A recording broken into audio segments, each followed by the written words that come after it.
Yo, yo, yo! What's going on, guys? Hi, hello, it's your boy. Today, we got a special little behind-the-scenes type video for you guys. I don't know if you guys want behind-the-scenes videos. I don't know if you guys care about behind-the-scenes videos. But today, we got a behind-the-scenes video. Today, I'm going to be doing almost an impossible task. Guardians of the Galaxy Volume 3 just came out around the time that I'm recording this. I know that this is going to come out in June, so this isn't going to make as much sense. But Guardians of the... It's a good thing this is just for show and it's not actually for sound, because I swear the amount of times I dropped that bitch. Anyways, Guardians of the Galaxy Volume 3 just came out. I just watched it for like the 7 times in theaters. Really freaking good, let me tell you, I love it. But today I want to make a special video that people have been making, which is ranking all of the Guardians of the Galaxies, and I kind of like that idea. So I'm going to make a video on my regular channel about that, but I'm a little busy. But I wanted to record a video for this channel as well, so I'm multitasking. You guys are going to be with me while I am drafting this video, because I don't know who all is going to be on my list. I don't know where everybody's going to be on my list, and I also don't even know who all I'm considering Guardians, because I've seen multiple lists. Some of them only include 14 characters, some of them include up to 18 characters, so I'm going to start off by defining who is a Guardian. I'm going to say anybody who's a part of the Guardians of the Galaxy's team, and or has been on the, Guardians of the Galaxy ship when something important happens. Now, that being said, I'm not going to include that girl in the beginning of the first Guardians of the Galaxy movie, the weird pink lady. Is it pink? I don't know. The weird girl who Peter Quill was hooking up with, because by my logic, I just said anybody who is on their ship when something important happens. She's there when he gets the Power Stone. That's not important, though. Anyways, so going ahead, I'm going to do honorable mentions for people who aren't Guardians members, but in my opinion are honorary members of the Guardians. So in my opinion, Howard the Duck counts as that, because even though he's never officially a member of the Guardians of the Galaxies, he's with the Guardians of the Galaxy Ravager group when they come during Avengers Endgame, so it counts. Also, he's playing poker with Kraglin on Nowhere, which to me means he's at least on Nowhere with them, and he could totally help be a defending person there. I don't know. He counts. He's an honorary member. In this honorary member group, we also have people who are temporarily Guardians. In my opinion, Thor and Korg were temporarily Guardians because they went on that little adventures with them where they went over the galaxy, just saving them, and still to this day I think it's the dumbest thing that the end of Avengers Endgame set up Thor and the Guardians being this big thing, and then in either the next Thor movie or the next Guardians movie they did anything with that. So, that's fun. I like it, though, that Taika Waititi at least had the decency to be like, okay, let's make sure Thor isn't still with the Guardians at the end of the Thor movie. Because imagine James Gunn had this, really thought-out plan for his trilogy. The first movie's going to be something like this, the second movie's going to be something like this, the third movie's going to be something like this, and then all of a sudden, hey, by the way, in your third movie, you need to include Thor because he's a Guardian of the Galaxy now. I feel like he would have been pissed. Okay. Anyways, so Howard the Duck is honorary Guardian member. I think he's actually going to be the only person I consider honorary, because I'm including Korg and Thor in it, just so that I can, for one, have a longer list, and people can be like, oh, wow, it's a long list of Guardians. But also because, in my opinion, I feel like Thor has some special moments, and Korg has some special moments, so, sure, we'll rock with it. Anyway, so those are the only honorary members. Now we get to actual members. We got the Flurb. What's his name? Oh, no, I'm going to look up his name before I make the actual video. But the weird fluffy dude who's kind of like Adam Warlock's pet in this movie. We also have Phyla Vel, who doesn't really do anything before the credits of this movie. But I have a feeling if they come back and they make another Guardians movie, she's probably going to be the main character. Because that's the only problem with the ending of Guardians of the Galaxy Volume 3. Being an ending. Their character arcs for Groot, Rocket, and Kraglin are pretty much all gone. So if they make a future Guardians movie and it's with the people who they showed in the end credits scene, it's kind of how am I going to say this? It's kind of not going to be as interesting because some of their characters have already had full character arcs, and now it's like you can make new character arcs for them, but it's kind of not the same. And it would also be kind of taken away from the satisfactory conclusion that those characters have. So yeah, so if they make another Guardians of the Galaxy movie, she'll probably be one of the focal points. But yeah, so Phi Lavelle, Flurb, both two characters who were introduced in this movie who barely did anything, so they're probably going to be at the very bottom. Then we're going to go ahead and mention Adam Warlock, because he was only in this movie, became a Guardian at the very end. Yeah, he did some good thing, but overall, he's the reason... he's the reason... Jesus Christ. He's the reason the Guardians were in danger this time. Anyways, next we're going to go ahead and write... I'm doing both versions of Gamora, so it's going to be Gamora 1/Gamora 2. Both of which I think actually were relatively well written. And then I'm also doing the same thing with Groot. We got Groot 1 and Groot 2. I'm not gonna lie, Groot 2 grew on me so much. I love that they kind of gave him much more of a personality, and I think it worked really well. Now we're gonna do the OGs. So we got Drax, Nebula, Yondu and Kraglin,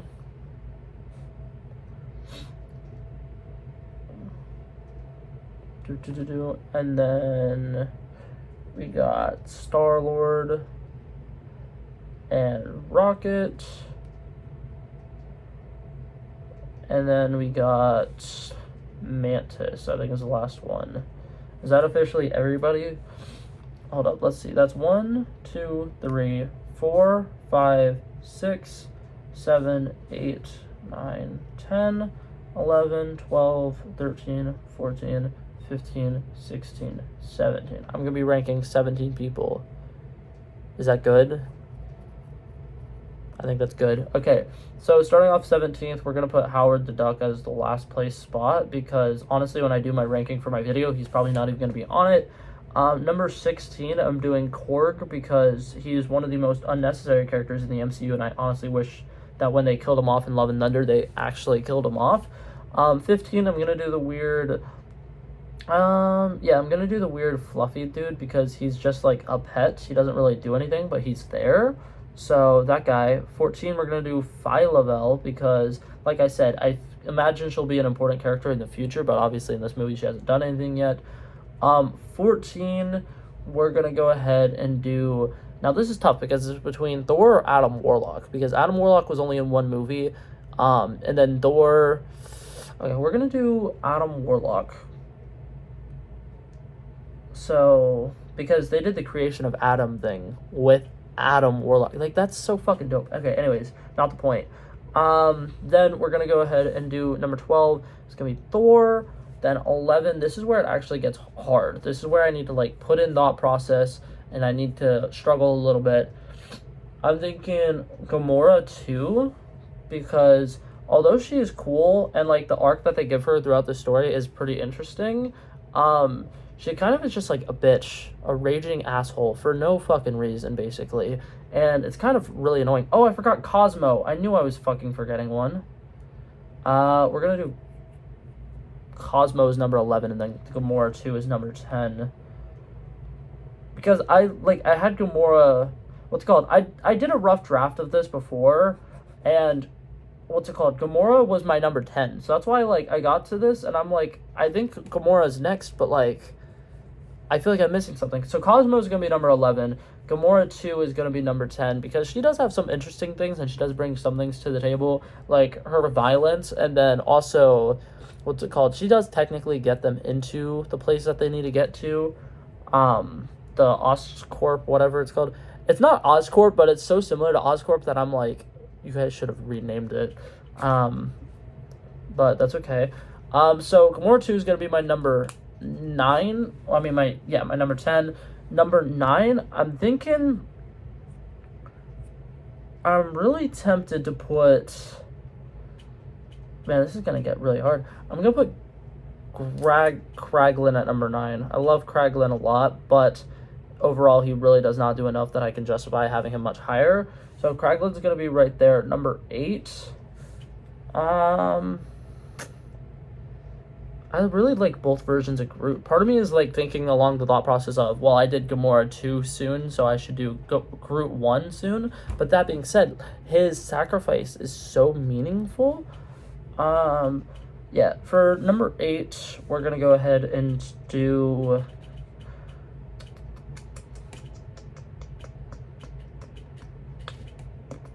Man, this is hard. You know, this is really a lot to say towards James Gunn's like character development and character like creations, because most top 10 lists, my top like 5, I already know who my top 5 are going to be, so it's easy for me to get the, what's it called, 8 through 9 or whatever, 9 through 6 or whatever, because it's 4 characters. I know that none of these people are my top 10 or whatever, but literally my top 5 could be like any of these characters. Fuck. Okay, 8. Hold up, I need to cross off the characters who I've already done. Oh, you know what? For 8, I'm gonna do regular Gamora. Because she's cool and all, and she's kind of like the mother of the group, but like overall, she's just kind of the person in the group. Like, you know how in most movies and TV shows, when they have a group of people who it's kind of hard to relate to, they put one person there who's more realistic, who you can relate to. That's basically what her purpose is. Like, there's a lot of times they're doing dumb things, and she's just kind of the person to be there who's like, I'm gonna die surrounded by the dumbest people in the galaxy. So yeah, so I'm gonna put regular Gamora at number 8. Number 7, God, this is just delaying the inevitable. I'm gonna have to put Mantis. I love Mantis, and Palm Clementieff, however you pronounce her name, does such a good job with the role. But like, we still, even after this version, haven't seen enough of her on her own to really understand who she's going to be, what her power set's going to be, what she brings to the table. Like, obviously, she brings a good sense of humanity to the table, and she kind of helps the Guardians, you know, not kill people. She kind of helps them be like, there's another way, which I think is nice. But at the same time, it's like, that's all she really brings to the table. And something that I kind of didn't like about this movie that much, I was really hoping you get to see more moments of Mantis by herself, but you really don't. She's always with Drax, and that's something that kind of drives me insane. Number 6. I also want to say this. I'm ranking them just based off of the Guardians of the Galaxy trilogy and the Guardians of the Galaxy holiday special. I'm not including their stuff in Infinity War and Endgame, because if so, it would have brought Star-Lord's way down. Like, way down. And then original Gamora probably would have been higher up, because, like, the whole her knowing where the Soul Stone is, but, like, not telling anybody is kind of, like, a big deal. Anyway, so, number 6. I think I'm gonna have to go with Groot 2. He becomes Alpha Groot or King Groot in the end credit scene, which I think is really cool. And he has some of my favorite action sequences in the entire movie, but we had watched him grow up or whatever, and he did have some good moments, as like teenage Groot and Baby Groot or whatever. But at the same time, I feel like Baby Groot was just way too much of like a cash grab at Disney. Like, it was cool, it was fine, but like, I don't know. I'll flesh that reason out when I actually make the video. 5, for number 5, I think the time has come. I'm gonna have to do regular Groot now, actually. So it's gonna be Groot 2 and then regular Groot, because I love regular Groot so much. And what's it called? The scene where he like extends his arm and kills like an entire room full of people, and then he turns around and he just smiles, is the cutest fucking scene ever. And the scene where he makes a flower for the little girl. He is such a sweet person, and I love him so much. And the "We Are Groot" line, very powerful, very emotional. And I low-key have a theory that when they did the Power Stone link thing or whatever, because Rocket was holding onto Groot's stick, Groot was actually a part of that, and that's part of the reason why Baby Groot was able to grow up to become King Groot, which that has nothing to do with what I'm saying right now, but yeah, that's why we're recording this video before we record the actual video. Number 4. What was I doing? What was number 4 going to be? Oh, wait, hold up. I needed to figure that out. I haven't figured that out yet. This one's gonna be hard, but I am gonna have to settle and put Star-Lord here because I love Star-Lord to death, but he is probably one of the more basic characters out of the last couple of characters we have left. He has mommy issues in the first movie, he has daddy issues in the second movie, and then he's an alcoholic in the third movie. He has the trifecta of fucking issues, but he makes it work. He becomes the hero, he becomes the leader, and honestly, something that I like about this last movie is with him, like, realizing that he really isn't meant to be a captain is it's very true. Like, he's really not meant to be a captain. He just happens to be the captain because he's the one who has the ship, basically. Anyways, I stand by that. Coming in at number 3, we're gonna go ahead and this is tough for me because I really want to put a certain character at number 2 and a certain character at number 3. Okay, you know what? I'm gonna do this, and this is gonna throw people off. I'm putting. Oh wait, hold up. I somehow have way more because I completely missed Drax. He's so fucking invisible that I forgot to put him on my list. Hold up. I'm gonna put Drax at what now would be number 5 because what's it called? Oh god, I'm gonna have to fix this entire list. It's gonna be a pain in the ass. Drax is gonna be in between Groot 1 and Star-Lord. So just make that mental note. I'm gonna have to make that actual note and then I make the fucking video, but sorry. That was aggressive. I'm sorry. Yeah, but number 3, Nebula. Number 2, Yondu. Number 1, Rocket. And I want it to be known, I was a huge fan of Rocket since the first movie came out. He literally was my favorite Marvel character going into Avengers Infinity War. So before somebody calls me recency biased or being like, well, he's the main character now, so obviously he's your favorite, I will have you know, my first, 6 or 7 pop figures that I got were all Marvel pop figures. But the only Guardian of the Galaxy pop figure that I had for the longest time was a Rocket one. Here, I'll show you. You see that Rocket one up there? Notice, his feet are chewed off or whatever?